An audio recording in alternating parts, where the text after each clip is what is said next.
Hello दोस्तों, कैसे हैं आप सब। आज के वीडियो में हम पढ़ेंगे एल्केल साइक्लाइजेशन। तो इसमें क्या होता है कि अमीनो अल्कोहल से बनता है नाइट्रोजन कंटेनिंग हेटेरोसाइक्लिक रिंग। ठीक है, देखो ये अमीनो अल्कोहल है, यहाँ पर अमीन ग्रुप है, ये OH अल्कोहल ग्रुप है, और ये हेटेरोसाइक्लिक रिंग है। ये रिंग है जिसमें एक नाइट्रोजन लगा है, नाइट्रोजन कंटेनिंग रिंग। ठीक है, तो इसमें रिएजेंट क्या होता है साइक्लाइजेशन में, CCl4 PPH3 और बेस। यहाँ पर ऑक्सीजन और नाइट्रोजन के बीच में 3 कार्बन है, अगर n=1 होगी। ठीक है, तो इससे क्या होगा कि ये 4 मेंबर वाली हेटेरोसाइक्लिक रिंग बनेगी। ठीक है, क्योंकि अगर n की वैल्यू में 1 पुट करूंगा तो ये 4 मेंबर वाली रिंग बनेगी। सिमिलरली n की वैल्यू अगर मैं 2 पुट करूंगा तो यहाँ पर होंगे 2 कार्बन, यहाँ पर ऑलरेडी 2 हैं तो कुल 4 कार्बन ये वाली कंपाउंड होगी, और इसका एपल साइक्लाइजेशन होगा तो ये 5 मेंबर वाली रिंग बनेगी। ठीक है,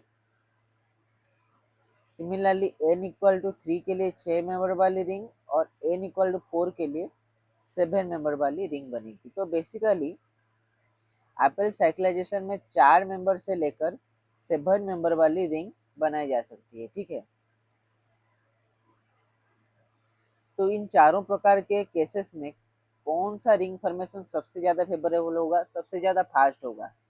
तो देखो, जो 5 मेंबर रिंग है उसका बनना सबसे ज्यादा तेज होगा, उसके बाद 6 मेंबर रिंग, उसके बाद 7 मेंबर रिंग, और सबसे स्लो होगा 4 मेंबर रिंग का फॉर्मेशन। ठीक है, जो कि जनरली साइक्लाइजेशन का रेट होता है। ठीक है,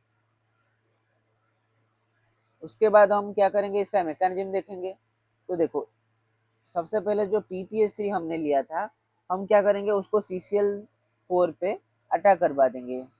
तो यहाँ पर फास्फोरस का जो लोन पेयर है वो एक क्लोरीन को अट्रैक्ट करेगा CCl4 में, और ये CCl3- पूरी तरीके से निकल जाएगा, और ये Cl बॉन्ड PPH3 होगा, और फास्फोरस पे आ जाएगा पॉजिटिव चार्ज।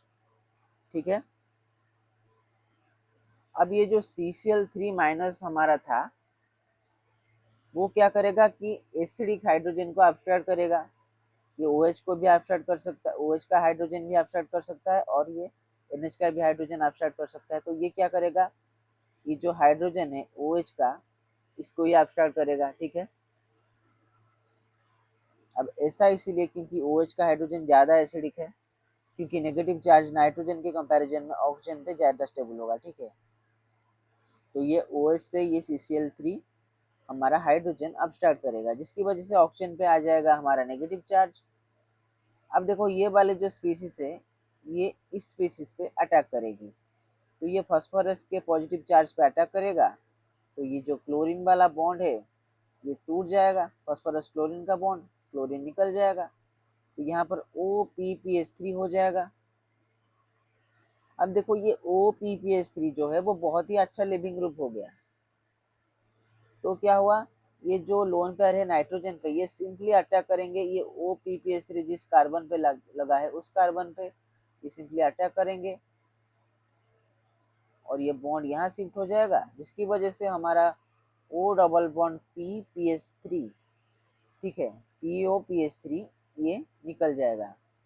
और जबकि ये नाइट्रोजन ने यहाँ अटैक किया तो यहाँ पर साइक्लाइजेशन होगी, हमारी यहाँ पर 5 मेंबर वाली रिंग बन गई, सॉरी 4 मेंबर वाली रिंग बन गई।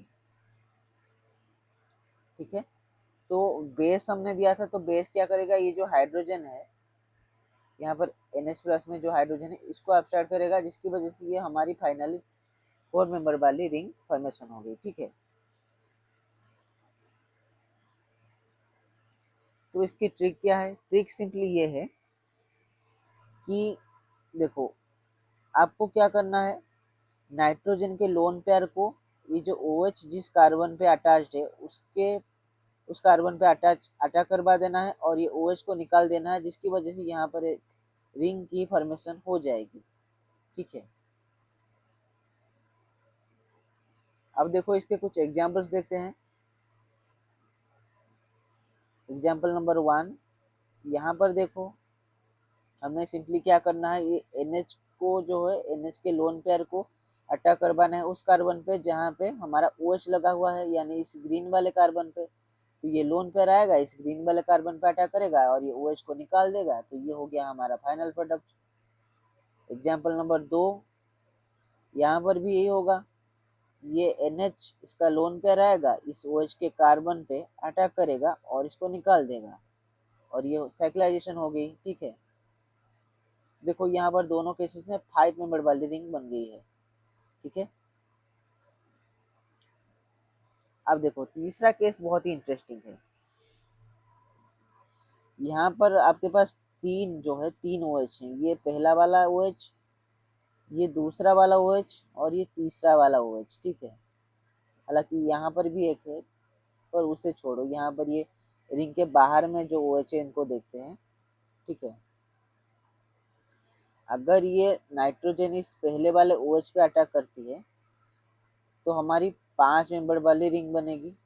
ठीक है, और ये नाइट्रोजन अगर दूसरे वाले OH पे अटैक करेगी तो हमारी 4 मेंबर वाली रिंग बनेगी।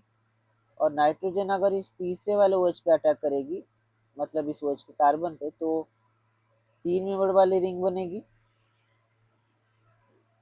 और इन तीनों में से सबसे ज्यादा फेवरेबल कौन है? ये 5 मेंबर वाली रिंग बनना। तो इसी वजह से ये जो नाइट्रोजन का लोन पेयर है इस कार्बन पे अटैक करके इस OH को निकाल दे रहा है। ठीक है, ये आपको ध्यान देने वाली बात है। यहाँ पर ये जो ऑर्डर है, कहाँ गया ऑर्डर? हाँ, ये वाला जो रिंग साइक्लाइजेशन का ऑर्डर है ये काम आएगा। ठीक है, तो आज के वीडियो में बस इतना ही। मिलेंगे अगले वीडियो में।